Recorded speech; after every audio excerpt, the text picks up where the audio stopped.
Ini adalah cerita tentang seorang pemuda bernama Fauzan Zidni.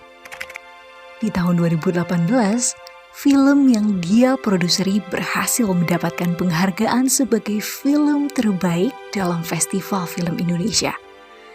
Bukan sembarang produser, Fauzan juga ketua dari Asosiasi Produser Film Indonesia atau yang biasa disebut APROFI pada tahun 2016 sampai 2019. Serta menjalankan bisnis sebagai direktur dari sebuah perusahaan. Tapi, ini bukan hanya cerita tentang Fauzan Zidni saja.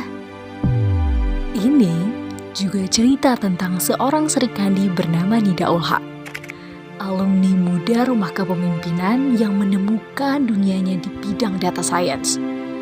Setapak demi setapak perjuangannya menghidupkan mimpinya ditempuh. 7 kali penolakan beasiswa harus dia hadapi sebelum akhirnya Nida berhasil mendapat beasiswa untuk melanjutkan studinya. Studi Master of Data Science di Monash University Australia tahun depan. 19 tahun membina, alumni RK punya banyak cerita. Bukan hanya Fauzan dan Nida, ada 1.500 alumni yang hari ini sedang mengukir jalan cerita.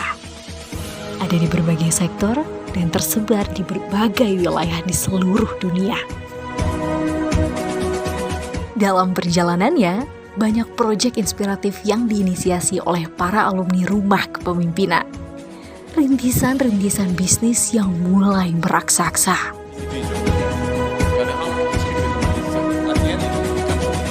Gerakan-gerakan sosial yang menyelesaikan permasalahan di masyarakat.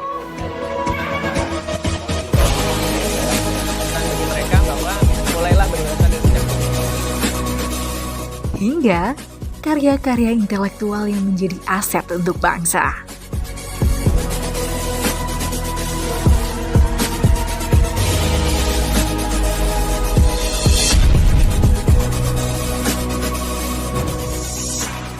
Cerita mereka semua mungkin sudah cukup sering kita dengar. Beberapa bahkan sudah familiar kita dengarkan di permukaan.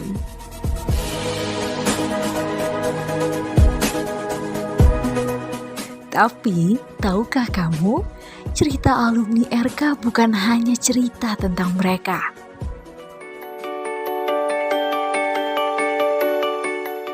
Alumni RK punya banyak cerita. Dan semua ceritanya berarti. Ada cerita Afra, seorang ibu muda yang menemukan cinta dan cintanya pada garis mata anak-anaknya. Menjadi ibu rumah tangga tak menghalangi jalan untuk menuntaskan studi setinggi-tingginya. Ada cerita Mr. Dennis, yang rasa bahagianya adalah ketika mampu menolong orang lain. Sudah beberapa tahun terakhir, Mr. Dennis menjadi volunteer pengajar bahasa Inggris untuk para peserta Rumah Kepemimpinan. Keberatan? Tidak. Bahkan, tak jarang beliau meminta maaf jika suatu waktu sedang tidak bisa membantu Rumah Kepemimpinan. Yang padahal, bukan kewajiban beliau dalam memenuhinya. Ada cerita Enung, yang bertahan menjaga rumah menjadi pengurus Rumah Kepemimpinan hingga hari ini. Menjaga kebahagiaan dalam pencapaian-pencapaian sederhana para peserta, walau sesekali menahan duka dari kekeliruan mereka. Ada cerita mereka yang terkabarkan dalam terang dan juga tentang mereka yang tersembunyi dalam kesunyian. 19 tahun membina, alumni Rumah Kepemimpinan punya banyak cerita. 2 tahun dibina bersama di asrama jadi salah satu lembaran cerita mereka. Ditempa, menangis, tertawa, pencapaian luar biasa hingga tingkah sederhana semuanya ada sepanjang masa pembinaan. Membersamai semua program pembinaan yang sudah disiapkan. Membuat yang berharga bukan hanya tentang programnya, tapi juga tentang manusia-manusia yang ada di alamnya.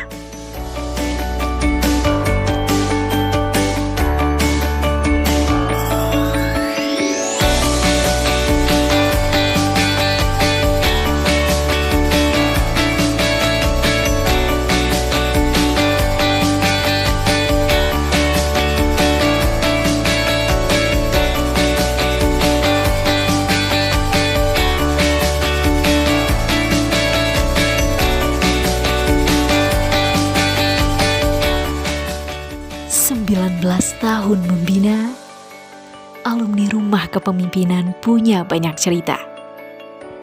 Bagaimanapun cerita mereka, ada satu garis yang mempersatukannya.